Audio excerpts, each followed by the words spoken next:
আমার সাথে যা করা হয়েছে আমি আপনাদের কাছে এতটুকু বলি, এর চেয়ে ভয়ঙ্কর পরিকল্পনা এবং কার্যক্রম তারা শুরু করেছিল আমাদের অন্য সাথীদের সাথে। এর চেয়ে অনেক নির্লজ্জ, অনেক ভয়ঙ্কর, অনেক মারাত্মক নাটকের স্ক্রিপ্ট তারা তৈরি করেছিল। তবে আমার কেসের প্রাথমিক ধাপগুলোতেই তারা একটা বড় ধরনের তাদের পরিকল্পনায় তারা পাল্টা আঘাতপ্রাপ্ত হয়েছে।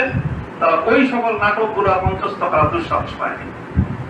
আমি আল্লাহ পাক রব্বুল আলামিনের এই ক্ষেত্রে মহান রব্বুল আলামিনের অশেষ শুকরিয়া আদায় করি, আমার ব্যক্তির জন্য নয়, বাংলাদেশের আলেম সমাজের জন্য যে আল্লাহ পাক রব্বুল আলামিন এমন ভাবে একটা দল, কিছু মানুষকে আল্লাহ পাক রব্বুল আলামিন যেন ক্ষুদ্রদের মাধ্যমে আল্লাহ তাদেরকে প্রেরণ করেছিলেন, যে সেই চরিত্র হননের নাটকের স্ক্রিপ্টের প্রথম চরিত্রেই তারা ষড়যন্ত্রকারীদের দামি মাথার মধ্যে আঘাত করেছে।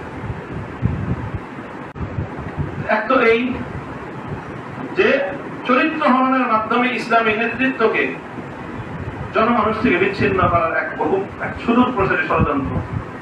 দ্বিতীয়, দেখেন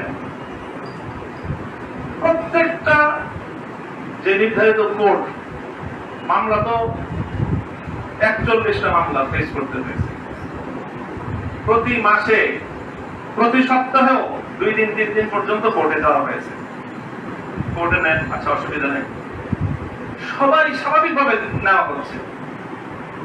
আমাকে এবং আমার মতো আমাদের সাথীদেরকে কোর্টে নেওয়ার সময় একটা বুলেট প্রুফ জ্যাকেট পরাবে, একটা হেলমেট পরাবে, এবং এই হেলমেট এবং বুলেট প্রুফ জ্যাকেট বাংলাদেশের কোন রাজনৈতিক নেতৃবৃন্দকে পরানো হয় না, নিরাপত্তার দোহাই দিয়ে। আমি জানি না যে আমাদের নিরাপত্তার প্রয়োজনীয়তা শেখ হাসিনা এবং খালেদা জিয়ার চেয়ে বেশি তাদের কাছে মনে হয় কিনা। রাজবন্দী হিসেবে বাংলাদেশে শেখ হাসিনা বন্দী হয়েছেন, খালেদা জিয়াও বন্দী হয়েছেন, এবং তাদেরকে কোর্টে হাজির করা হয়েছে। কোনদিন তাদের শরীরের মধ্যে আমরা বুলেট প্রুফ জ্যাকেট কিংবা মাথায় হেলমেট দেখিনি। বিএনপি এবং আওয়ামী লীগের আমলে পরস্পর অন্য দলের শীর্ষ নেতৃবৃন্দ, মহাসচিব সহ সকলেই বড় বিএনপির সকল নেতৃবৃন্দ বন্দী হয়েছেন, তাদের কাউকে জ্যাকেট অথবা মাথায় হেলমেট পরানো হয়নি। আমাদের সাথে এই আচরণ করা হয়েছে। যখন পুলিশরা এই হেলমেট আর জ্যাকেট নিয়ে আসতো আমার সামনে, তো তারা দেখতোই যে বিষয়টা কতটা অপমানজনক। আমার মুখ মুছড়ে পড়তো। শেষ পর্যন্ত অনেক পুলিশ নিজেরা চোখের অশ্রু ঝরিয়ে দিতেন, বলতে আমাদের কিছুই করার নেই। আমরা জানি যে এই অপমানটা এটা একেবারেই অপ্রয়োজনীয়, কোন প্রয়োজন নেই এই অপমানটুকু করা, কিন্তু শেষ পর্যন্ত আমাদেরকে এই অপমানটুকু সহ্য করতে হয়েছে। তবে আলহামদুলিল্লাহ, লা ইয়াখাফুনা ফিল্লাহি লাওমাতা লাইম। আল্লাহ পাক রব্বুল আলামিন তার দিন বিজয়ের সংগ্রামীদের সম্পর্কে যে কথা বলেছেন, যে বৈশিষ্ট্যের কথা উল্লেখ করেছেন, যে কোন নিন্দুকের, অপমানকারীর অপমান বা নিন্দার ভয় না করে আমাদেরকে পথ চলতে হবে। আমি এই পয়গামটুকু দিতে চাই যে এই ধরনের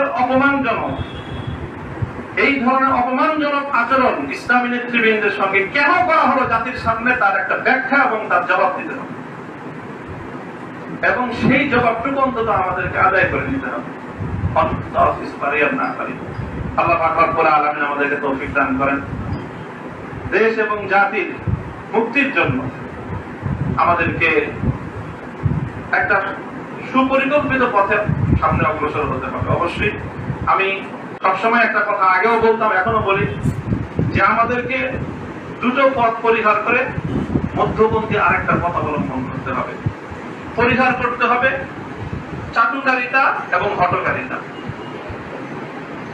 চাটুকারিতার পথেও চলা উচিত হবে না, হঠকারিতার পথেও আমরা চলবো না। চাটুকারিতা এবং হঠকারিতা মুক্ত প্রকৃত স্বাধীন চেতনা, চিন্তা এবং নিজেদের নিজস্ব স্বকীয় চিন্তা নিয়ে দেশ এবং জাতির সার্বিক মুক্তির লক্ষ্যে যৌক্তিক জায়গা থেকে এই জাতিকে মুক্ত করার সংগ্রামে আমাদেরকে আত্মনিবেদন করতে হবে। আল্লাহ পাক আমাদের এই চলমান সংগ্রামকে মঞ্জিলে মাকসুদ পর্যন্ত পৌঁছানো তৌফিক দান করেন।